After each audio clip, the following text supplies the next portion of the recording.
barang yang haram masuk dalam tubuh kita, bukan menjadikan nikmat ibadah Pak, malah kita menjadi lalai. Bahkan para sahabat, orang-orang soleh, mereka kadang merasa kalau ibadahnya lagi lemah, jangan-jangan ada yang haram yang masuk dalam jiwa saya.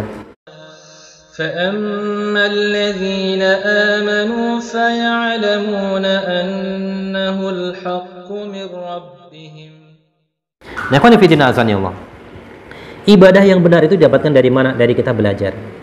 Jadi hari ini jangan bosan-bosan kita untuk kembali membaca bacaan sholat kita Pak. Jangan-jangan bacaan sholat kita ada yang nggak pas, misalkan.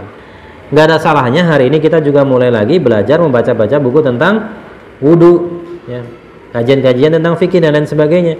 Karena bisa jadi apa yang kita lakukan belum benar, ya. Ibadah yang benar. Karena ibadah ini, Allah, bukan suatu hal yang sepele dalam Islam. Ya. Ini suatu hal yang luar biasa. Dan ibadah ini bukan hanya ketika kita di masjid, bukan hanya ketika baca Al-Quran, tidak. Bahkan seorang ulama menyebutkan ibadah itu adalah segala sesuatu yang dikerjakan kita, ya.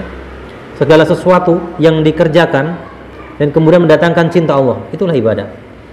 Nah, berarti pertanyaannya, kalau mengharapkan cinta Allah, kita bagaimana taunya? Maka ibadah kita sesuai dengan anjuran, gitu ya, sesuai dengan tuntunan. Nah, makanya kita perlu belajar, kita perlu mengaji. Shahihul ibadah yang kedua, ibadah yang benar. Dan ini yang perlu kita ajarkan ke anak-anak kita juga, Pak. Karena hari ini, mohon maaf, kita sebagai orang tua mencari uang kita. Mendidik anak-anak sekarang kita juga. Sekolah online, Pak, ya? Ada yang sudah tatap muka? Sudah mulai tatap muka, ya? Sudah mulai. Ada beberapa yang belum penuhnya, ya? Per shift ya, ada yang shift-shiftan ya. Kalau di anak saya shift ya. Shift 1 sampai jam 9, shift 2 jam 10 sampai jam 12 ya. Yang kasihan siapa? Gurunya, Pak. Ngajarnya sama. Honornya nggak double. Pak guru ya. Kalau ngajar di kampus double itu bayarnya, Pak. Pokoknya setiap sesi double, tapi kalau di SD, sekolah, SMP, SMA enggak. Karena sama pelajarannya, jadi nggak double ya. Kasihan juga guru-gurunya. Dan orang tua sekarang dominan di rumah. Nah, sekarang nanti habis gajian beli papan tulis, Pak, buat nemenin anak-anak belajar. Ya. Kita kan belum pernah merasakan menjadi guru, Pak. Nah, sekarang saatnya kita menjadi guru anak-anak kita. Betapa nikmatnya jadi bapak guru, Pak, sekarang rasakan begitu. Kita ngajar anak kita bengong, ya. Kita ngajar anak kita gambar apa, gitu. Rasakan sekarang. Nah, betapa pentingnya kita. Saya juga ngerasain, anak saya yang SD itu luar biasa, gitu. Aktifnya luar biasa. Ngajar saya nulis ya udah kabur kemana gitu ya, kabur ke sono dan lain sebagainya. Nah, sekarang ini momentumnya kita belajar mengajar sekarang, dan ibadah ini perlu kita ajarkan kepada anak-anak kita. Setelah dari salimun akidah, yang kedua shahihul ibadah, yang ketiga matinul khuluq. Apa? Akhlak yang mulia. Akhlak yang mulia ini bahkan dalam hadis Nabi sallallahu alaihi wasallam, akhlak yang mulia pahalanya setara dengan orang yang tahajud di malam hari dan puasa di siang hari. Dan salah satu akhlak-akhlak mulia itu apa? Misalkan kita senyum, mudah senyum kepada orang-orang, ramah ya. Kita banyak ngaji, banyak menghadiri majelis ilmu, maka semakin kita mudah tersenyum, membuat orang bahagia. Jadi kalau semakin banyak ngaji, jangan semakin murung, Pak. Ya, jangan semakin murung, dilihatin murung. Tapi semakin kita cairlah kepada orang. Semakin banyak ngaji, semakin kita diterima di masyarakat karena akhlak kita. Sehingga apa? Islam yang kita implementasikan dalam kehidupan sehari-hari akan mampu menarik orang-orang itu dengan Islam. Bukankah pada zaman Nabi banyak orang masuk Islam itu gara-gara apa? Akhlaknya Nabi. Akhlaknya Nabi, kenapa? Nabi itu orang nggak pernah bohong. Ya. Nabi ini orang yang nggak pernah dusta. Pasti yang dia bawa pasti benar. Salah satunya Abu Dzar Al-Ghifari yang pernah kita kisahkan di bulan yang lalu. Beliau tertarik dengan baginda Nabi, kenapa? Karena sosok yang tidak pernah berbohong, yang tidak pernah berdusta dalam ucapannya. Sehingga pastilah apa yang diucapkan pasti benar. Beda dengan Musailamah al-Kadzdzab, ya, pemalsu Al-Quran. Ya, beliau orang yang suka berdusta. Juga dengan seorang yang pernah saya kisahkan, seorang yang tugasnya itu menjadi kalau zaman sekarang TV-nya gitu ya, ada berita apa-apa langsung disebar di samping Ka'bah. Oh, si ini masuk Islam, si Umar masuk Islam, padahal belum tahu kebenarannya sudah langsung disebar dan lain sebagainya. Nah, Allah, akhlak yang mulia ini menjadi salah satu tadi orientasi pendidikan kita juga. Kita misalkan dikasih pilihan, ya, punya anak kaya raya tapi nggak sempat jenguk orang tua, punya anak yang biasa kehidupannya normal dengan yang lainnya, tidak terlalu mencolok, tapi dekat dengan orang tua dan sayang kepada orang tua. Kita kira-kira kalau kita jadi orang tua pilih yang mana, Pak? Yang kedua. Banyak kisah anak yang sukses dunia, pengen nelpon ibunya saja sulitnya minta ampun ibunya. Nah, lagi apa? Bu, lagi rapat ya, Bu, nanti matiin. Nah, lagi apa? Bu, lagi nyetir ya, nanti. Nah, lagi sudah sampai rumah? Belum, Bu, macet nanti, segala macam, terus dan terus. Kira-kira Bapak nikmat nggak, Pak, kalau nelpon anak kok bahasanya demikian terus? Ya, nggak nikmat. Tapi coba bayangkan seorang tua yang anaknya selalu standby, siap sedia, yang ada di samping kita. Meskipun dunianya tidak melimpah, tapi wallahi saya yakin kita merasa tenang dengan anak-anak yang demikian, yang mereka dengan begitu ikhlasnya mengurus kita, Pak, yang begitu ikhlasnya melayani kita di waktu penghujung usia kita.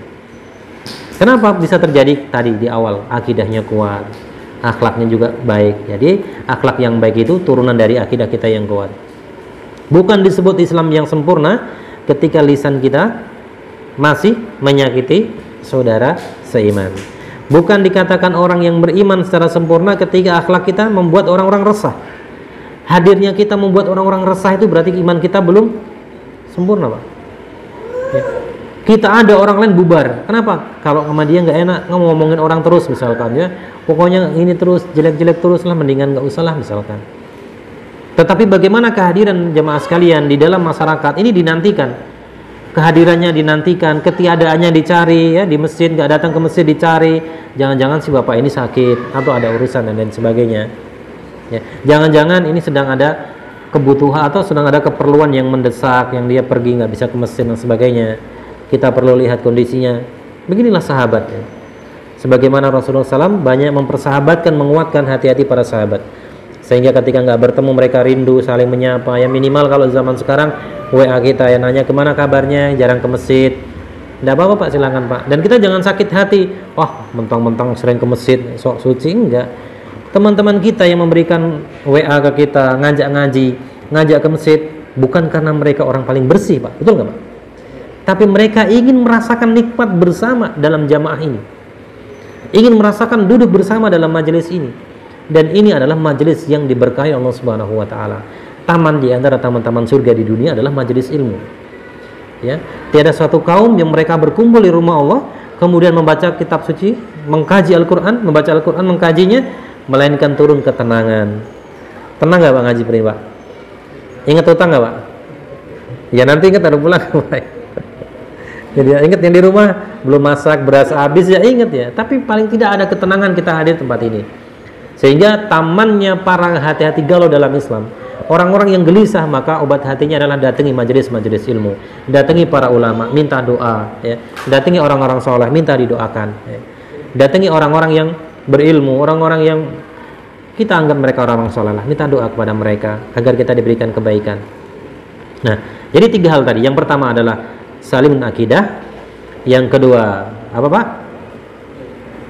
Sahihul ibadah, ibadah yang bersih, yang benar. Yang ketiga adalah akhlak yang mulia. Saya tambahkan satu lagi, qawiyun jism, badan yang kuat. Muslim ideal badan yang kuat ternyata, Pak, ya. Akidahnya kuat, ibadahnya bagus, ya. Dia 5 waktu kejaga, saum sunnah dijalankan, malamnya tahajud meskipun seminggu 2 kali atau 3 kali. Ya, dia jaga tahajud itu. Sampai-sampai, Pak, mohon maaf ya, saya dulu pernah punya guru. Setiap pekan lalu ketemu tuh nanya, kamu tahajud nggak seminggu ini? Enggak, Pak. Saya suruh push up gitu, Pak. Push up. Sampai demikian. Depan rumah beliau. Saya mau bertamu, ditanya, minggu ini kamu tahajud nggak? Enggak, Pak. Push up. Masya Allah. Jam 10 malam saya suruh. Masya Allah ya. Kalau ingat beliau luar biasa. Salah satu orang yang mengajari saya tentang Islam yang luar biasa. Ustaz Soni Afihandono namanya, Hafizahullah, dari Bogor, Pak. Sampai demikian ya, orang-orang ibadahnya bersih, yang bisa menjaga Masya Allah tahajudnya, ya, yang bisa mendapatkan momentum sebelum subuh 2 rakaat. Nah, 2 rakaat sebelum subuh ini adalah momentum yang banyak diburu orang-orang soleh, apalagi sholat subuhnya. 2 rakaat sebelum subuh saja mulia, apalagi salat subuhnya. Nah, yang terakhir qawiyun jism, badan yang kuat, fisik yang kuat. Bukankah Allah lebih mencintai orang-orang yang kuat dibanding orang-orang yang lemah? Pundak kita harus kuat jemaah sekalian. Karena beban-beban kita banyak atau sedikit? Banyak. Beban rumah tangga dan lain sebagainya, amanah-amanah yang harus kita selesaikan. Maka kita harus kuat pundaknya. Mengemban tugas-tugas dakwah juga harus kuat pundak kita. Ibadah juga fisik kita kuat. Kenapa kok lelaki harus wajib ke masjid sholatnya? Salah satunya adalah karena fisik mereka yang kuat. Kalau wanita ada masa tenggang, lelaki ada nggak masa tenggang? Oh, barangkali beliau bapak itu nggak ke masjid lagi, datang kali, lagi dapat apa? Dapat malas. Enggak, lelaki enggak. Sehingga ar-rijalu qawwamuna 'ala nisa. Laki-laki itu pemimpin bagi kaum wanita karena fisiknya yang kuat dan pemikirannya yang visioner. Jadi kita qawiyun jism, ibadah yang kuat, ibadah yang bersih, akidah kuat, ibadah bersih, kemudian akhlak yang baik, fisik kita yang kuat. Karena sekali lagi kita membutuhkan fisik kuat untuk memaksimalkan ibadah kita kepada Allah Subhanahu wa taala. Kita kalau jalan sedikit sudah linu-linu, mau ke masjid nyaman nggak Pak? Nggak nyaman. Ya, duduk 5 menit sudah pinggang panas, ini panas. Begitulah, nggak nyaman. Ibadah yang tadi yang didukung oleh fisik yang kuat jemaah sekalian. Dan salah satu hal terpenting dalam menjaga fisik yang kuat adalah jangan sampai tubuh kita masuk barang-barang yang haram, Mbak. Hati-hati kita menjaga. Yang haram aja sulit, apalagi yang halal. Ada yang demikian, Pak. Subhat itu yang luar biasa itu. Sekarang banyak-banyak subhat itu. Rancu. Yang haram aja sulit, apalagi yang halal. Tidak. Yang halal meskipun sulit, tapi dia tetap istiqomah, Allah bukakan jalan-jalan menuju rezekinya itu. Bukankah, mohon maaf, cicak nih ya, ada cicak nih ya. Cicak ini Pak, makannya apa? Nyamuk, betul nggak? Nyamuk kan terbang. Bodoh banget nyamuk ya, terbang kenapain deketin cicak kalau cuma mau dimakan. Tapi itulah konsep rezeki. Dan kita tidak akan pernah tertukar rezekinya dengan orang lain. Ya, sehingga berusaha mencari rezeki yang halal dalam rangka menjaga kesehatan badan kita. Rezeki atau barang yang haram masuk dalam tubuh kita bukan menjadikan nikmat ibadah Pak, malah kita menjadi lalai. Bahkan para sahabat, orang-orang soleh, mereka kadang merasa kalau ibadahnya lagi lemah, jangan-jangan ada yang haram yang masuk dalam jiwa saya. Sahabat Abu Bakar pernah menelan makanan yang tidak halal, dimuntahkan dengan tangannya, saking menjaganya. Mudah-mudahan Allah memberikan kekuatan kepada kita untuk menjaga akidah kita untuk selalu akidah yang bersih, memberikan kemudahan kita dalam beribadah, kemudian memberikan kekuatan kita untuk berakhlak mulia, dan tentunya Allah mudahkan untuk rizki-rizki yang halal untuk kita semuanya. Ada lebihnya dari Allah Subhanahu wa taala, ada kurangnya dari saya pribadi. Hadanallahu wa iyyakum ajmain. Assalamualaikum warahmatullahi wabarakatuh. Summa yumitukum summa yuhyikum summa ilaihi turja'un.